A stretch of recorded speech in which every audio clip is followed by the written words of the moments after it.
अंधा कुआं। नमस्कार दोस्तों, स्वागत है आपका आज एक और प्रेरक कहानी में। हमारी आज की कहानी आज आपको जीवन के बहुत अनमोल सीख देगी। एक बार राजा भोज के राज दरबार में दूसरे नगर से एक सेठ आया जो कि बहुत ही बड़ा व्यापारी था। राजा और सेठ में व्यापार की सभी बातें खत्म होने के बाद सेठ ने राजा से कहा, महाराजा, हमारे मन में बहुत समय से एक प्रश्न घूम रहा है जिसका आज तक कोई संतुष्टिपूर्ण जवाब नहीं दे पाया है। तो आपके दरबार में कोई ऐसा है जो इस प्रश्न का जवाब दे सकता है? राजा ने कहा, आप अपना प्रश्न करें। राजा भोज के राज दरबार में आए उस सेठ ने राजा के सामने एक प्रश्न रखते हुए कहा कि यदि कोई मेरे इस प्रश्न का जवाब देता है तो हम 100 सोने की मोहरें देंगे। सवाल ये था कि ऐसा कौन सा कुआं है जिसमें गिरने के बाद आदमी बाहर नहीं निकल पाता। प्रश्न सुनते ही राज दरबार में मौजूद हर कोई अपने अपने दिमाग पर जोर देने लगा। घंटों बीतने के बाद भी कोई संतुष्टिपूर्ण इस प्रश्न का उत्तर कोई नहीं दे पाया।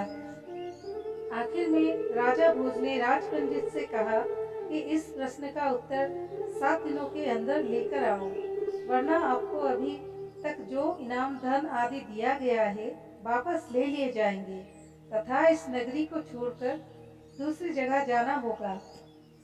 6 दिन बीत चुके थे। राज पंडित को जवाब नहीं मिला था। निराश होकर वो जंगल की तरफ गया। वहां उसकी भेंट एक गडरिये से हुई। गडरिये ने पूछा, आप तो राज पंडित हैं, राजा के दुलारे हो, फिर चेहरे पर इतनी उदासी क्यों? ये गडरिया मेरा क्या मार्गदर्शन करेगा सोचकर पंडित ने कुछ नहीं कहा।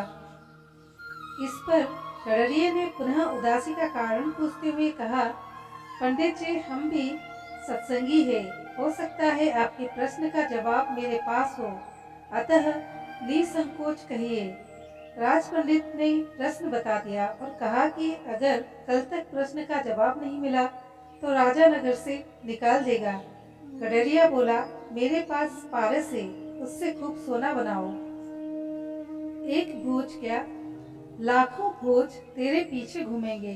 बस पारस देने से पहले मेरी एक शर्त माननी होगी कि तुझे मेरा चेला बनना पड़ेगा। राज पंडित के अंदर पहले तो अहंकार जगा कि 2 कौड़ी के गडरिये का चेला बनूं, लेकिन स्वार्थ पूर्ति हेतु चेला बनने के लिए तैयार हो गया।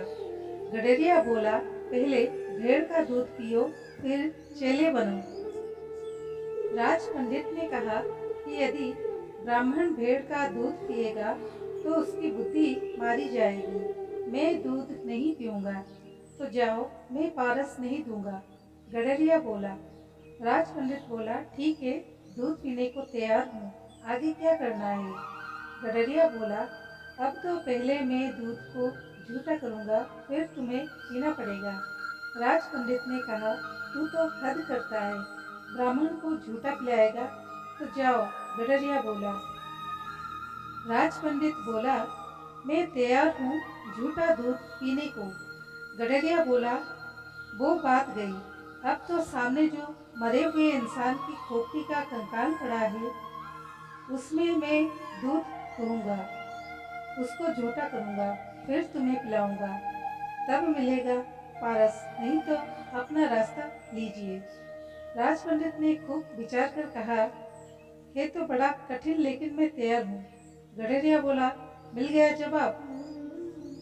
यही तो कुआं है, लोभ का, तृष्णा का, जिसमें आदमी गिरता जाता है और फिर कभी नहीं निकलता।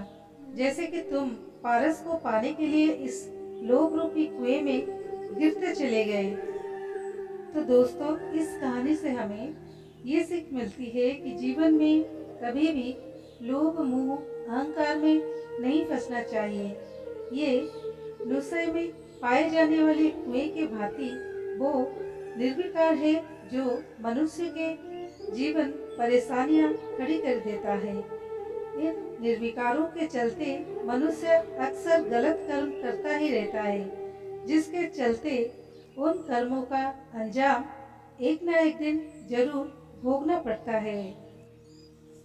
तो मित्रों, मोरल स्टोरी अंधा कुआं आपको कैसी लगी जरूर बताएं।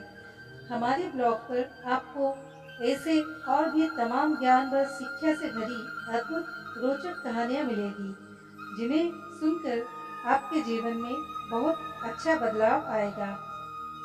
धन्यवाद।